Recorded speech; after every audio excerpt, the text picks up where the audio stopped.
Hi there, this is my channel, Yaru Walks. In the year 2024, I will embark on an epic walking journey across the United States. I plan to hike 8,000 miles and to cross the US 3 times, via the Appalachian Trail, Pacific Crest Trail, and Continental Divide Trail. In the hiking world, this is known as a calendar year Triple Crown and has been completed by only a handful of hikers in history.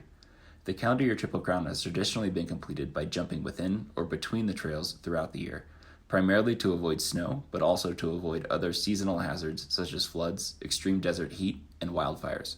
For my attempt, I'm trying to hike each trail on a continuous, unbroken, end-to-end footpath, and to accomplish this, I must hike across all 4 seasons. I will be posting weekly updates along the way, so you can join me for the journey. Wish me luck.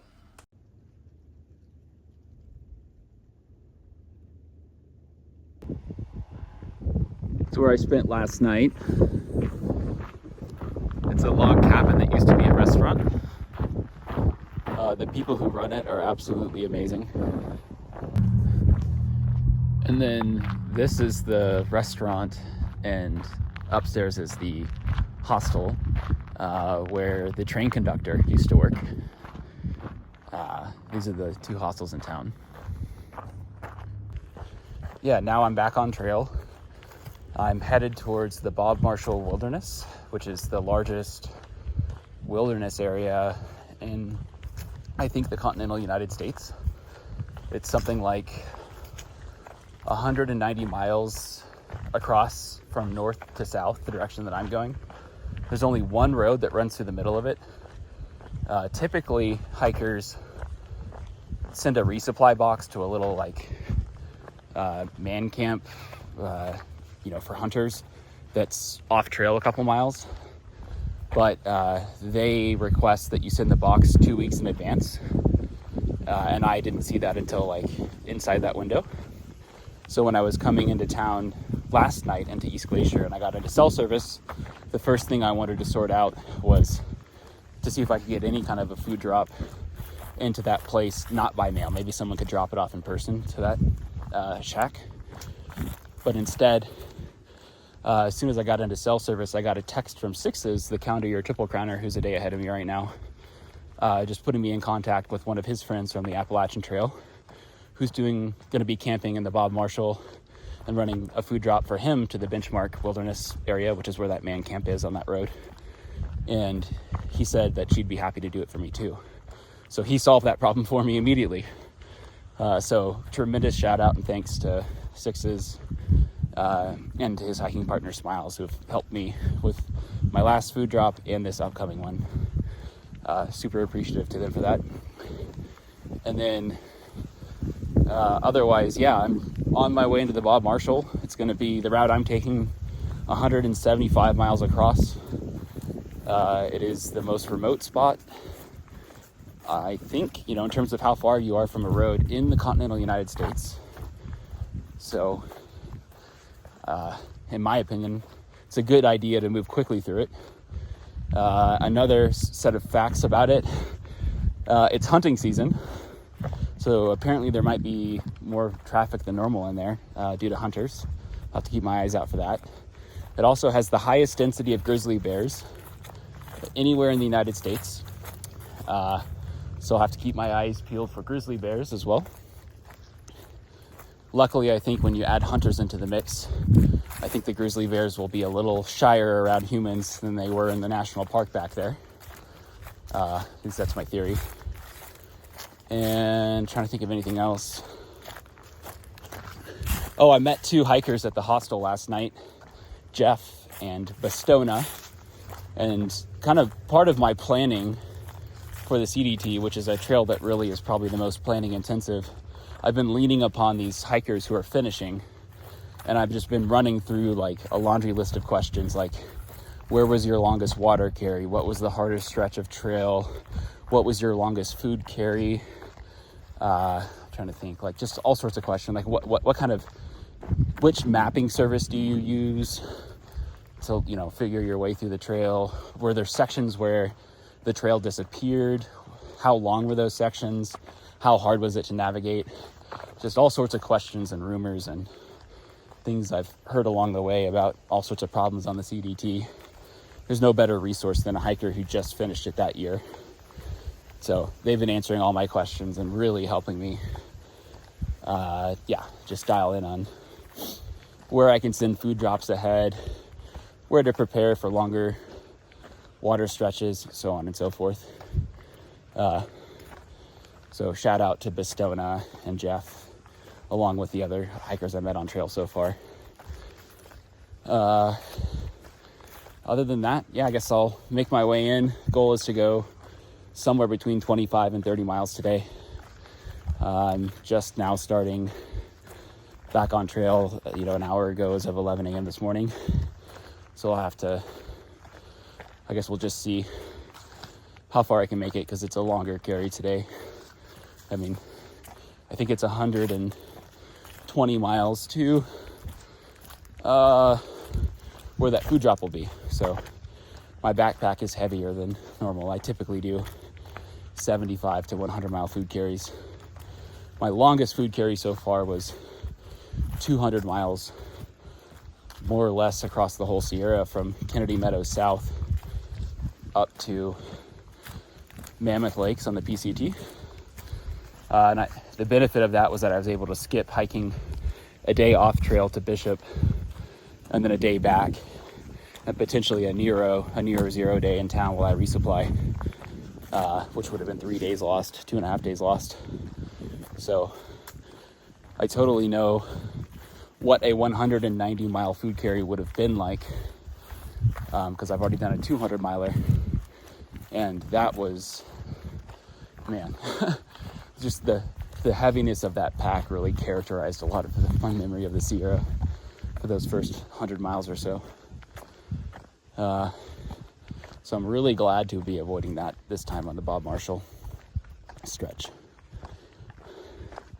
which would have been 175 miles for me. So anyway, I guess we'll see how it goes.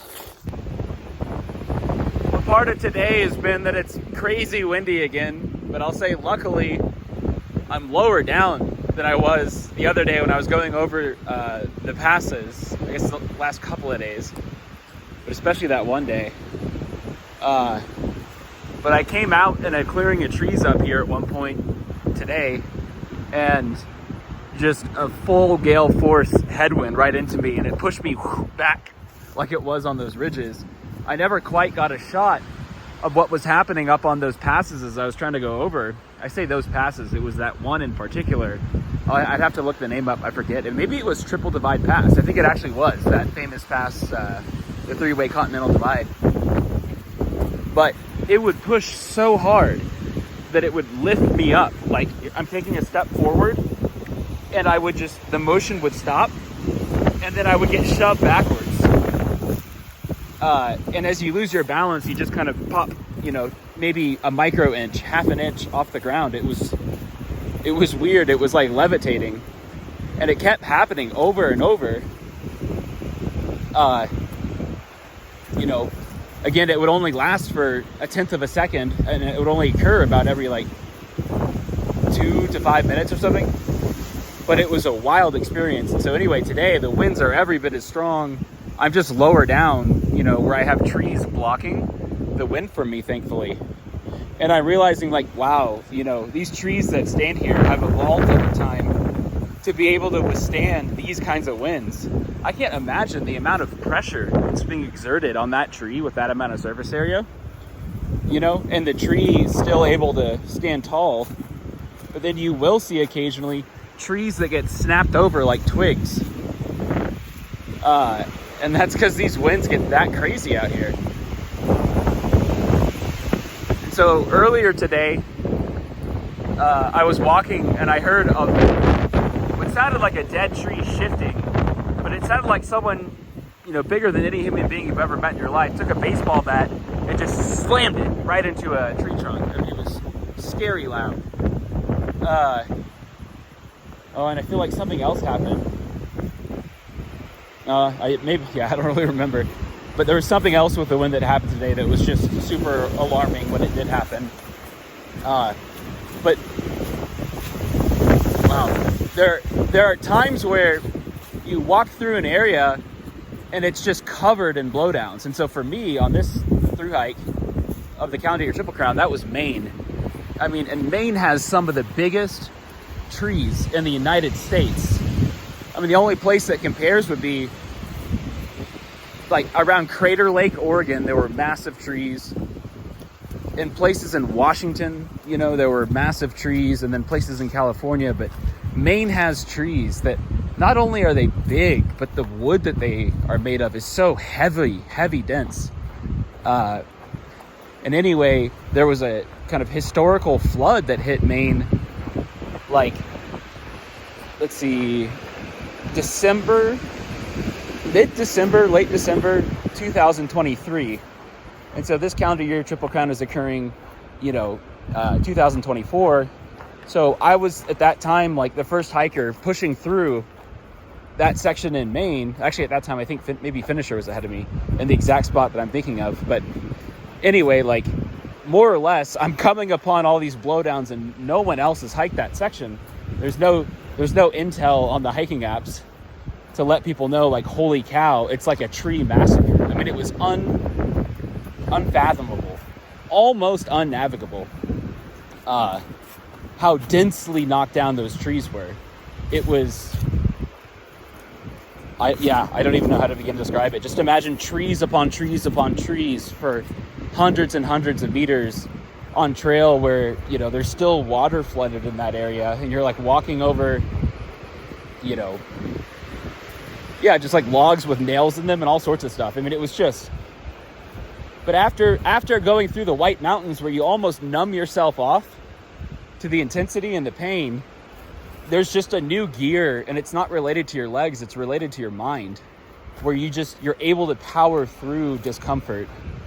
And one area of discomfort would be, blowdowns that just go on for miles like that. It's one thing to hit awful blowdowns like I did back in Mission Creek, where a historic flood blew through there. And I'm telling you, the way those trees were twisted, it only lasted maybe a quarter mile, but it was almost as bad as what I experienced in Maine. But what I experienced in Maine was much denser and much longer, the blowdowns.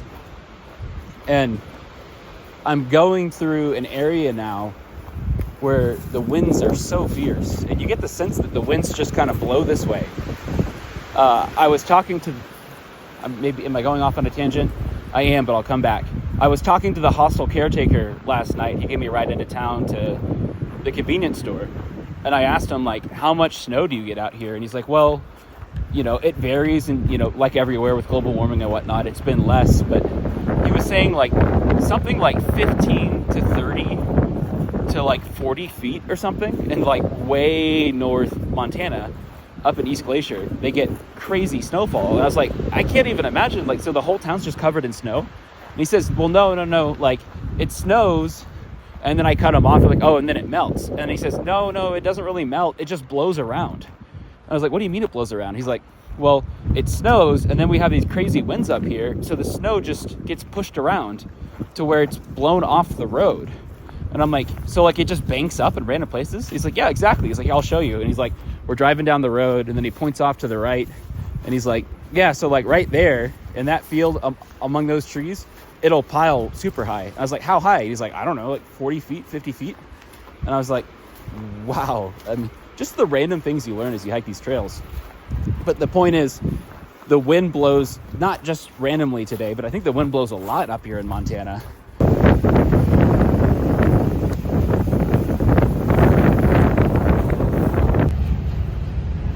This is a problem I haven't had before.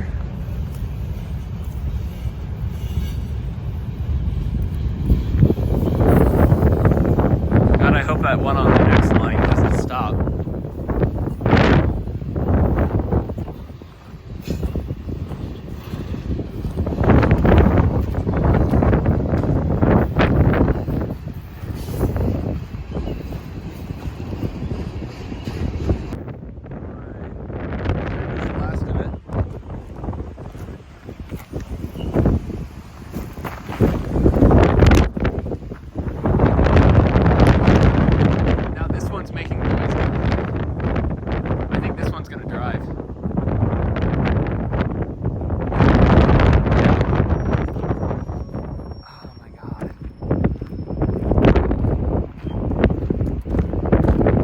going backwards?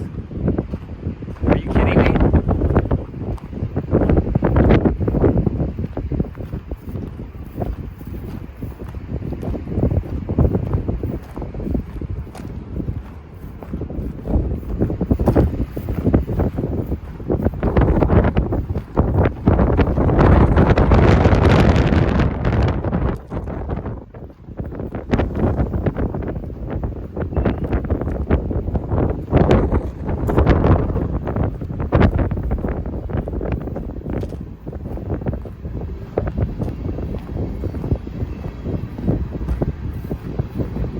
Oh, maybe that's the front. Who knows? I don't know if it's true anymore.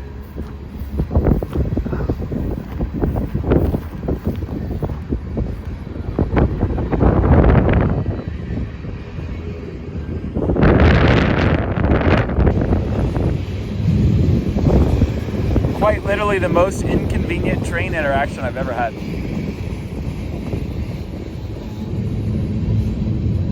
It's funny, I knew from talking to the train conductor on the Amtrak, once I heard the sound, he said that when they connect train lines, or train cars, that one of the tasks is you lock them in place, but then you connect the pneumatic air hoses. And I heard like a ching, which sounded like, I don't know, I guess air rushing, or rushing out of the brakes to release the wheels. So when I heard that, I think if I hadn't talked to him the other day, I actually would have not realized what was happening, but that was the releasing of the brakes.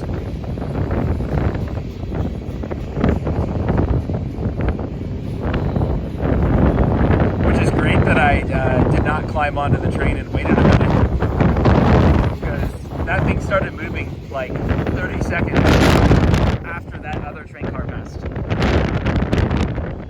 Or the train on the other side passed.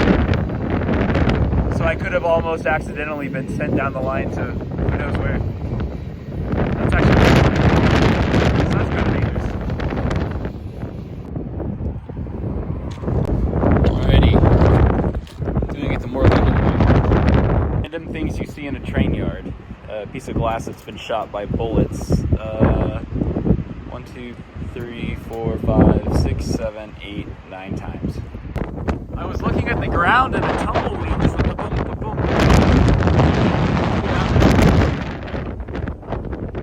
Entering the Lewis and Clark National Forest. I think this is one of the places that they hike through on their journey west. I'll say never before has a forest looked so cozy to me before. I want to get out of that wind.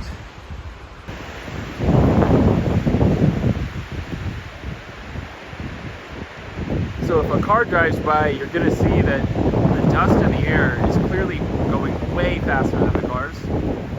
The cars are driving at 60 miles per hour on that road if they're going the speed limit. I think that dust is maybe traveling at, I don't know, 80 or 90 miles per hour.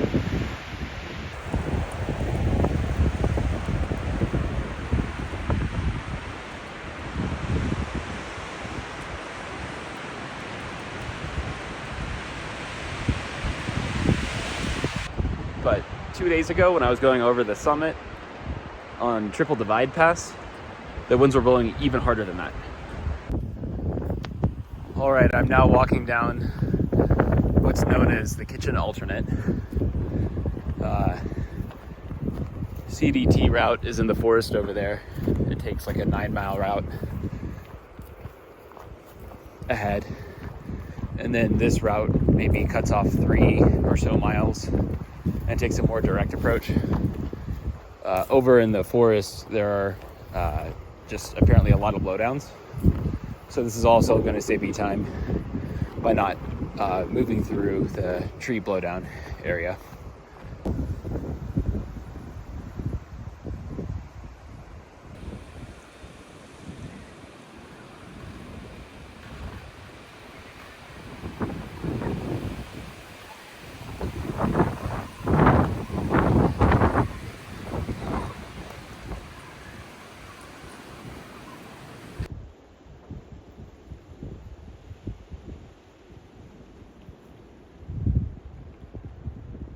All right, I've had to cross this little creek river I don't know, probably over 10 times now on this alternate. Every single time I've been able to find a way across by rock. Actually, there might be a way down there. It's been nice having dry shoes, but there's no way around it. This one, in my opinion.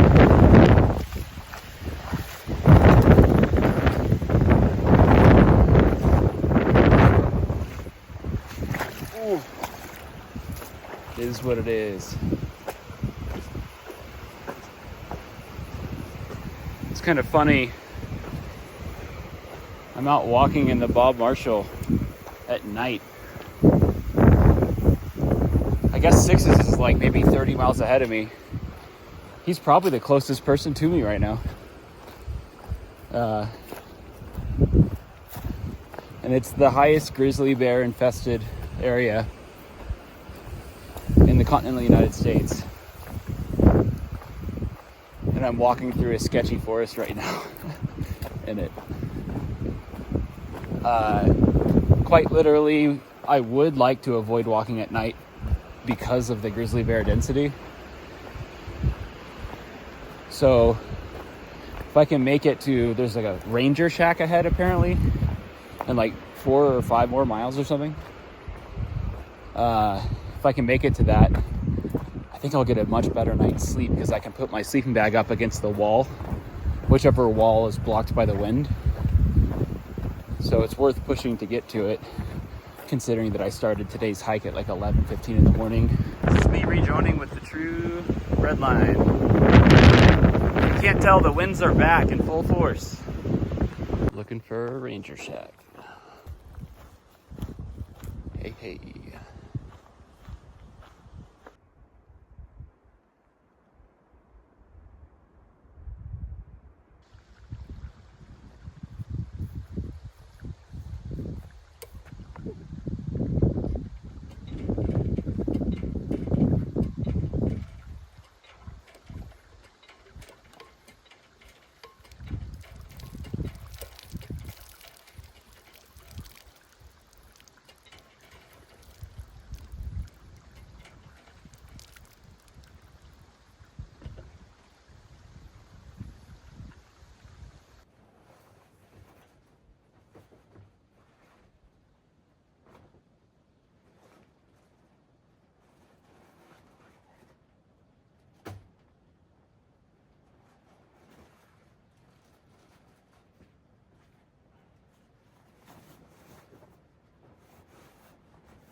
Alrighty, leaving the Badger station. It's back there behind me.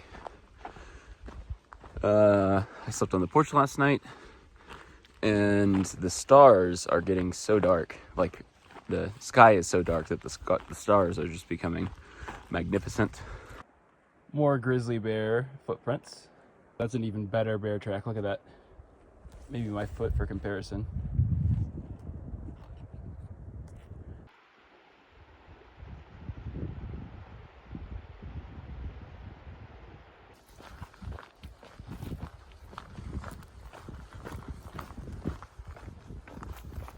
Alrighty, so I'm in this cabin in the middle of the bob, and these people are going to do a choreographed dance. That's my attempt to like make music, but it wasn't very good. But your dance was way better. I also have a bunch of Skittles in my mouth, I realize right now, which makes this hard to conduct a formal, serious interview. But she is a ranger. And these people are, I'm going to say it wrong, but forestry workers, like assisting out here? Technicians. Yeah. Trail dogs. What's the number on US? We can't give away too much, but what's the number on the website? 0462. All right. Those who know. All right. They're mainly just called trail dogs. Yeah. Trail dogs. Trail dogs. Not trail doggies. Trail dogs. All right. Trail dogs. All right. Trail hogs. I'm sorry, I'm like literally eating Skittles because hold on, I have to show the candy box. Yeah, am I allowed to show the candy box? It's so cool. Yeah, it's kind of Woo! So they eat what I eat, which is candy. Anyway, could someone briefly explain? Someone said somewhere in this conversation that this is one of like 2 backcountry forestry huts or something. Could you explain what that means and like? Yeah, just what is it exactly? So this is Gooseberry Cabin, but we work out of Schaefer Meadows Ranger Station, which is one of the last 2 fully staffed backcountry ranger stations in the country. So it's Schaefer Meadows where we work out of, and then Big Prairie, which is on the South Fork of Flathead, is the other one. And so what's special about it is that it is quote unquote backcountry. Is that right? Backcountry and fully staffed. Okay. For the whole season. So from May 15th to as late as Thanksgiving potentially, someone is at the station 24/7. It's fully staffed. Yeah. So cool. So I basically came walking down the trail a little bit ways out there, and I saw this window lit up, like this beautiful orange color. And I didn't even knock because I thought everyone in this building was a hiker who had broken into a ranger cabin, or there was a ranger here with hikers. Otherwise, I would have knocked. I would not have just opened the door to a cabin in the wilderness. And then all these really cool people are here. And so anyway, I thought long and hard before I asked if I would film or not. But I was like, this is just so cool. I really want to share it, So anyway, I don't really have any more questions other than I just want to say thank you so much for letting me hang out here. And this is just so cool to me. And so you guys, one more thing. So you guys are doing primarily trail maintenance. Is that the main function of the team? Yeah, so clearing the trails, building trail structures, public contact. And all through the Bob Marshall, right? Or just in this area? So within the Bob Marshall Ranger District, we are on the Spotted Bear Bob Marshall Wilderness, we're on the Spotted Bear Ranger District. Mm-hmm. And within the Spotted Bear Ranger District, we have the Schaefer Meadows Ranger Station. So we manage a little over 200 miles of trail. Okay. This crew does. But the district has a little over 1,000, and then the Bob Marshall Wilderness itself has 2,000. Yeah, I'm not sure.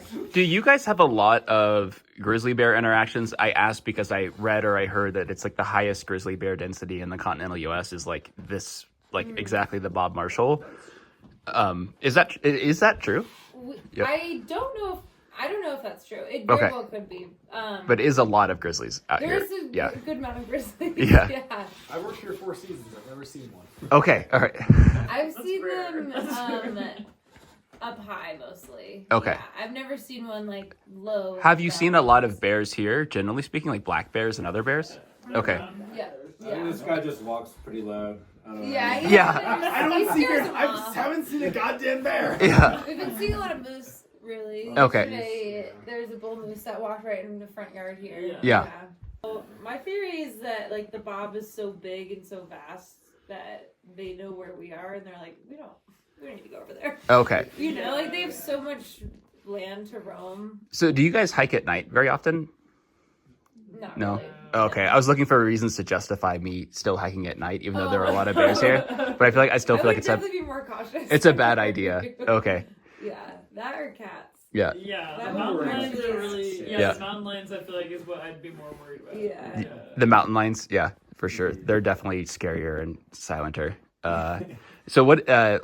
Maybe last question. What is the best thing about like working out here? Whoa. You should have. Anyone can answer. You know, anyone or no one. I don't know. Oh, I don't know. best You thing. get a 5-month break from the chaos of the world, and Yeah. you get to be in beautiful places, beautiful people. It's probably the easiest answer, Yeah. shortest answer. Yeah. Clarity of mind, probably just like from being away from everything you know for so long. It's just like clean slate. Yeah, I would say I feel like being back here, you know, we don't really use our phones for anything because there's no cell service. So, like, you can literally, like, I've lost my phone, or just, like, leave it somewhere for a day or two. If I'm not taking a picture or playing music, then I don't think about it. And it's nice to not have people, you know, like, scrolling in your face or whatever, you know, like, just being away from that. It's, like, more genuine interaction. And you're around people who also don't have phones, right? Exactly. So it's not Yeah. just not having a phone Yeah, yourself. the It's lack of technology, I think, is really good. It's for like, us. it's like this must be what the 1990s were like. You find a lot of new ways to entertain yourself. Yeah. Nice. Yeah. Oh, same vein. You get a break from modernity and like, I don't know, imagine a different or better world, I guess. Yeah. Yeah, I would echo all that. And yeah, it's just a really cool experience to, like, you know, people hike through these places all the time, but we are actually living here and like watching the seasons change in one place and getting to know it, like recognizing like things as little as like a stump on the side of the trail that you've passed 40,000 times. You know, it's like you know it very intimately. 100%. Yeah. And not most people can't do that because they are just passing through. So do you guys see winter, the end of winter and then spring, or are you more here after winter? So it's just like spring, summer, fall? More spring, summer, fall, yeah. Yeah. But we definitely can get snow, and it looks like winter sometimes. Yeah. Like when we come in through one of our trailheads, there's still like 5 feet of snow, you know, on the ground. So it can very much still feel like winter. I think for me, that's been like the specialist thing about this whole year so far is like distinctly seeing and knowing and feeling what it means for like winter to go to spring, spring to go to summer, and now to see fall. Yeah, it's so beautiful. Yeah. And it makes me appreciate just the earth so much. But it's so cool that you guys get to have that experience, but share it with people who also nobody, you know, I guess you have cell phones, but like you said, there's no service. So you're just out here, you know, experiencing it with each other, which I think is pretty awesome. For me, hiking on the trail, it's been special meeting people along the way. So it's like amazing connecting with nature, but it's also amazing connecting with people. But I've been on my own a lot more hiking the trails. And so I think that that's a really awesome part of what you guys have here is just, you know, interaction with each other while you're out here and no cell service and seeing the seasons. So anyway, at least from my perspective, would be, you know, what seems so amazing. But that's so cool. Thank you for like taking a few minutes to let me crash into your cabin and being so chill about it when I walked in. Just like, oh yeah, some random person is just walking into the cabin, like, hi, how's it going? And then just like talking to me for a couple minutes. It's been cool. Yeah, basically because I haven't really seen anybody for days, you know. Yeah. Anyway, all right. I guess I'll stop filming now. But anyway, I never know how to end a video. But anyway, hello again, and goodbye now. Does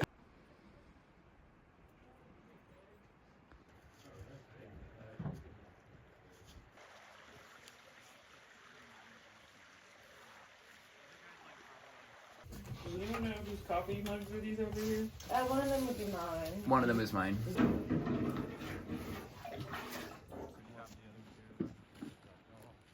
Shovel. Genuine ostrich. Genuine ostrich.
I could just tell from looking, all these rocks are mossy. Like that one, that one, that one, that one. That's a good one, that's a good one. That's probably safe. That's safe. That's safe. So now if I can at least have one foot on something with texture and dry, I can put the other foot on the mossy rocks. And if I lose balance, I can shift weight to the dry log. And now I can make it across without getting my feet wet. So I've gone, other than this morning, the entire day without getting my feet wet. So hopefully I can continue that.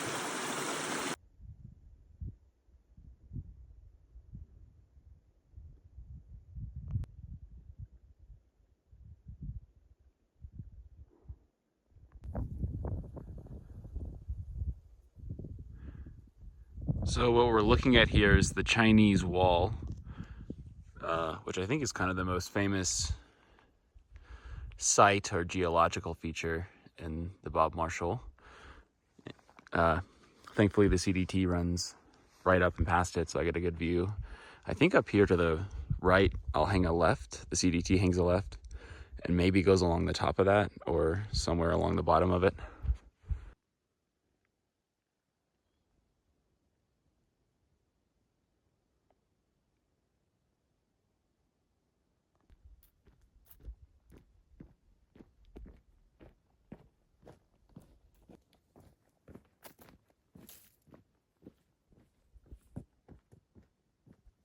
One of the things that really excites me about the CDT is the genuine remoteness of it. And there's nowhere on the CDT more remote, perhaps, than the Bob Marshall Wilderness. And it just kind of hit me this morning as I'm walking along the China Wall, or the Chinese Wall, that I'm right around the most remote spot in the entire Bob Marshall Wilderness. If we look at it in terms of towns, East Glacier is something like 80 miles north of me. And then Lincoln is something like 80 miles south of me. And then Augusta is off to the east, something like, from where I am, 50 to 60 miles away. And then off to the west, I don't know of any town, you know, in close proximity. Maybe there is something, but it would be walled off by several effectively impassable mountain ranges. And I, literally, as I'm recording this, just pause and look. And that's nothing. That's like just a few miles. It's pretty amazing. If you examine the entire life that I've lived up to this exact moment, right around somewhere on this hike today, I will be in the most remote spot I have ever been in my entire life. I would imagine there are people somewhere out here around me hunting or hiking, but if you just measured it in terms of population density of visitors who are out here right now, especially this time of year when kind of nobody's out here, if you just drew a 50-mile circle, 50-mile radius circle around me right now, at some point today, hypothetically, there could be nobody in that radius. There is a road that's up here, so I'm not trying to exaggerate. Like, statistically, there's probably several people in that radius I'm not aware of. Hunters, hikers,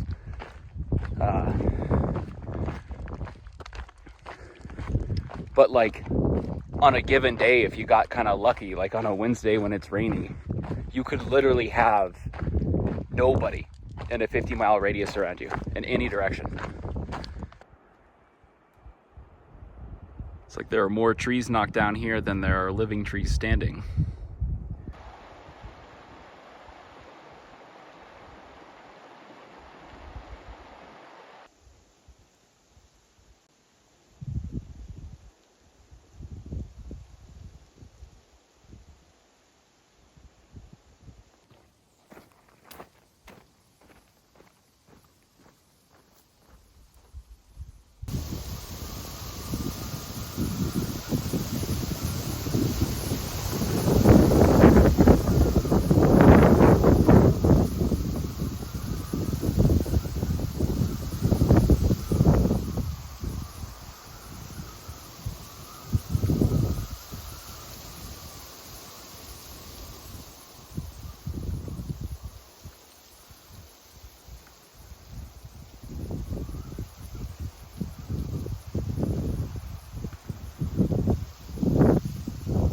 Just recording, this is the first time I've ever slept on a tent on any long trail.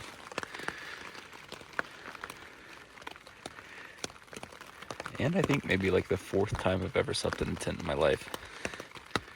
And it's on a night that it's raining. Thanks to Grizz and Clark and Sixes. This is so awesome. I cannot describe.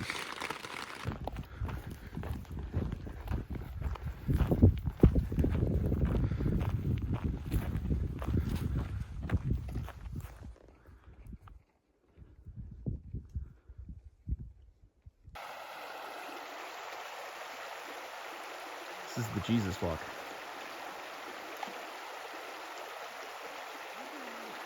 We're on the wrong trail. And we came to this water crossing. He went across, I didn't quite. I ran away from it. Just a damn predicament. I don't even know how I got over here. He made it across without getting his feet wet. I still do not understand how. Look at that. Woo. Woo. I think that part of the magic is having a trekking pole. But that was very skillfully done. Good job.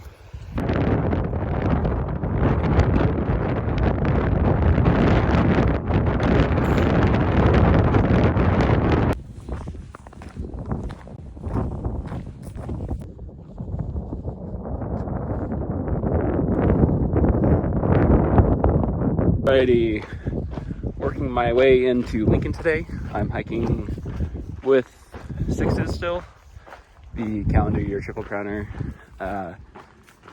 So when I was at the midway in the Bob Marshall, I guess as I was going into the Bob Marshall, Sixes put me in contact with a trail angel who was going to drop off a food supply for him, and she offered to do the same for me. So somewhere just after the midway point in the Bob, about 1 hour before it started raining, I arrived at the meeting point. And so the trail angel's name was Grizz, and her husband was Clark. Grizz got her trail name from hiking in Washington, I think on the Pacific Northwest Trail. And one night, so a grizzly bear came in and investigated her tent. And some part of the tent kind of came undone and smacked the bear in the face, like whatever you would call that. It'd be like a guy line, but the structure of the tent just came undone and slammed the bear in the nose. That upset the bear, so it began to attack the tent with her in it, and in the process broke 2 of her ribs. So she was effectively mauled by a bear, and then, luckily was fine, survived, got out of that situation, continued to hike, and she ended up meeting Sixes on the AT this year. And due to an injury, she had to get off trail early. So that's how they met. So she and her fiance Clark came out to basically make us dinner in the middle of the Bob, which is pretty special in the most remote place in the US. And she had set up tents for us. So I spent the night in a tent, and so did Sixes in a tent. And that was the first time that I've slept in a tent on any long trail ever, which is kind of a funny fact. On the Arizona trail, I cowboy camped every single night, the entire duration of the trail. Something like 43 consecutive nights I slept on a 1/4 inch, 1/2 inch foam mat with no tarp. On the AT, every night was spent cowboy camping, tarping, or in a shelter, and the most common was it being in a shelter. On the PCT, I probably cowboy camped, i.e. just slept on my mat on the ground, maybe 9 out of 10 nights. And then now on the CDT, the same thing. But the timing was perfect for Grizz to arrive with those tents because it started raining about half an hour, maybe like 10 minutes after I got to the campground. So I got to spend that night on an air mattress in a tent, which is just, it's like a 5-star hotel, especially in the middle of the Bob. And so big shout out to Grizz and to her fiance Clark for putting all that together. Check out this cloud. Sixes said a bear just ran in between us through the trail, right up over this hill, down into the trees. I didn't even see it. This whole time I've been thinking, like, where are all the bears? And they're just running circles. Yeah. They're just running circles around us. They know where we are. We don't know where they are, is what it is.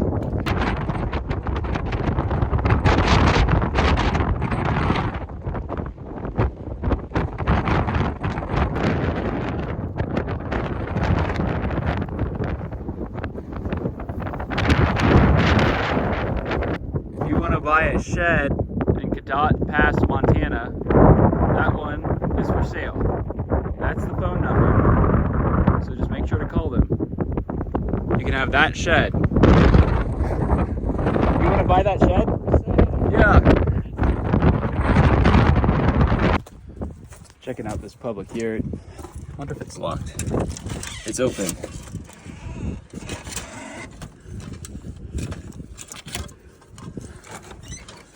Whoa. Mostly open. How cool is this?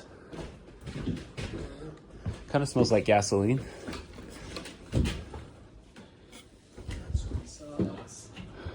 Salt. Pepper. Good loft, please. No broken windows. It's a good wooden block. There's a guest logbook.